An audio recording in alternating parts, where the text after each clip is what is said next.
Hi, Bruno Jr. here.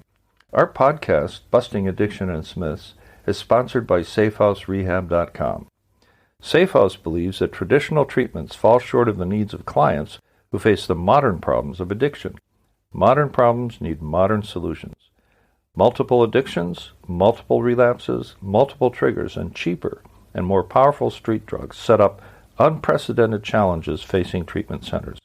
What is needed is a more sophisticated approach, a better way forward. There are 3 reasons to choose our progressive modern treatment program. 1, a more sophisticated intake process. 2, technology proven to enhance recovery. And 3, the most robust aftercare program in our sector. To learn more, visit us at SafeHouseRehab.com.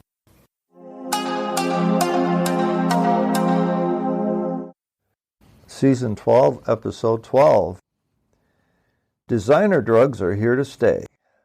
Gary Henderson of the University of California at Davis predicted in his paper called Designer Drugs, Past History and Future Prospects that all future drugs of abuse will be synthetics rather than plant products. And why not?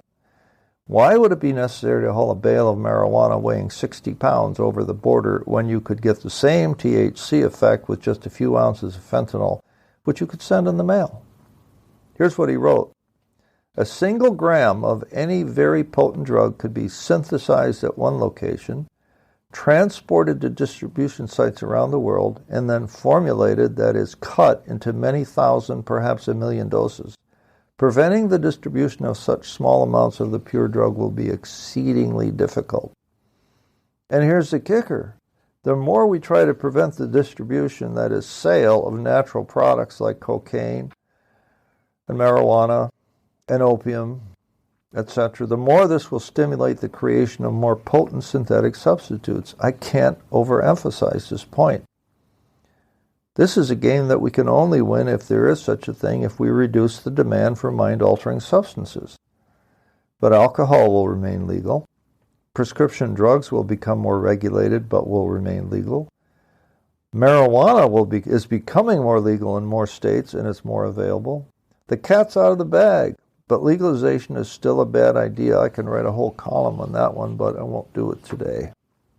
Every addict and alcoholic who gets clean and sober and stays that way keeps out of the market, reduces demand if only a tiny bit. That's just a drop in the bucket. Families who concern themselves with a growing number of overdose deaths, more than 100,000 in the last year in the U.S. alone, can take a more active role in rolling back the wave of drug abuse, whether or not they have an abuser in the family. Our leadership in the U.S. Congress is stepping up, and you can help them by supporting their efforts at pushing back against the deadly wave of fentanyl in particular. Here's an example of how that looks in my home district in Wisconsin, USA. Wisconsin is where Harley Davidson was born, by the way. My congressman, Brian Stile, who took Paul Ryan's place as representative for the 1st Congressional District, and there are 435 congressmen and women and 100 senators in Congress. He proposed amendments to a spending bill to, in his words, provide the resources necessary to combat this illicit substance called fentanyl that is killing far too many individuals in Wisconsin and across the country. Just in case you didn't know, and most people understandably know little about my home state, Wisconsin has about 6 million residents, an above-average income profile, and an unparalleled educational system because it imposes state income taxes to support it. The ugly side of the picture is that Milwaukee, the major city in the state, with a total metro population of about 1.5 million, is considered the most segregated city in the USA. Now, that's quite an honor, don't you think? The infamous North Side, a ghetto, if you will allow the term, has the highest overdose death rate of any city in the country, along with, until recently, the highest percentage of teen pregnancy in the country.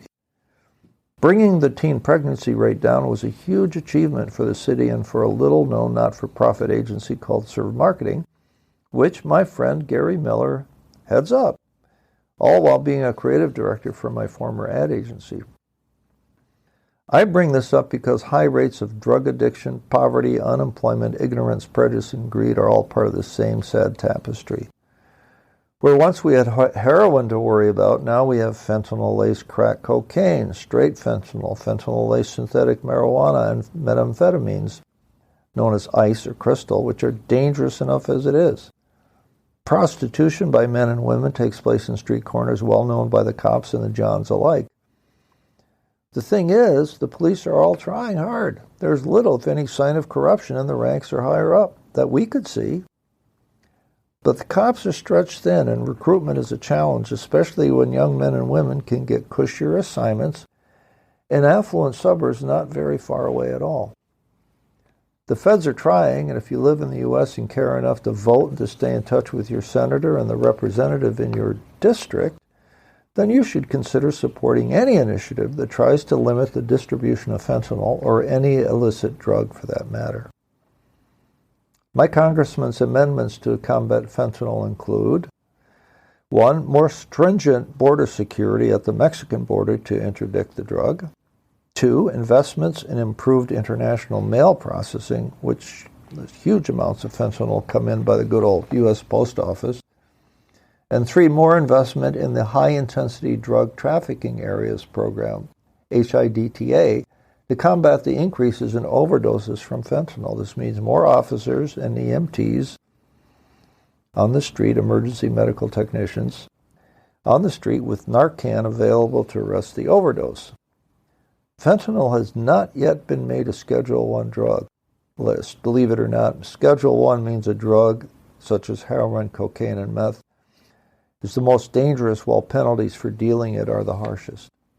Another thing you can do is support the passage of the MATE Act, M-A-T-E.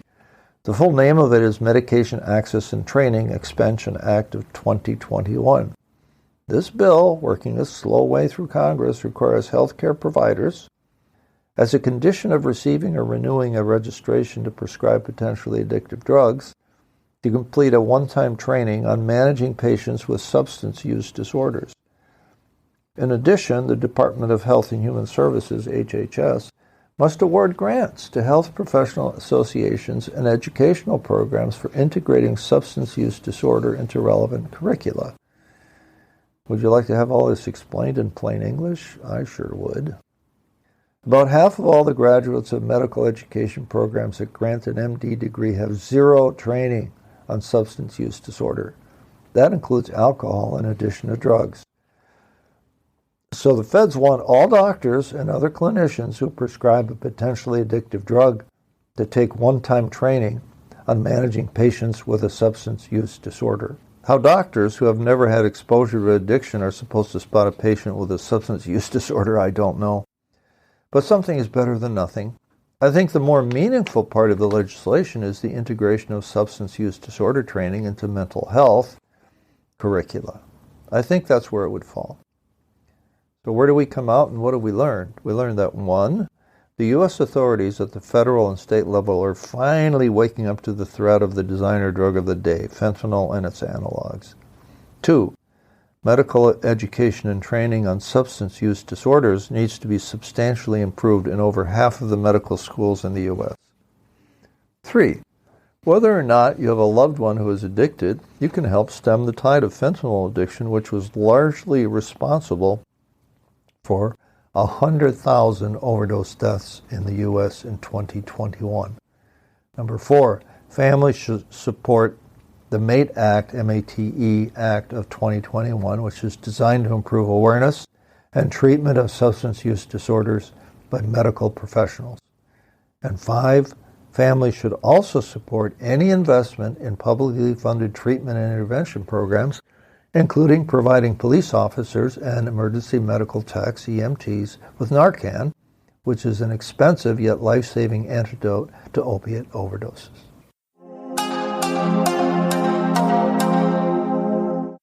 Our podcast is sponsored by SafeHouseRehab.com, a modern approach to recovery. To learn more, visit us at SafeHouseRehab.com.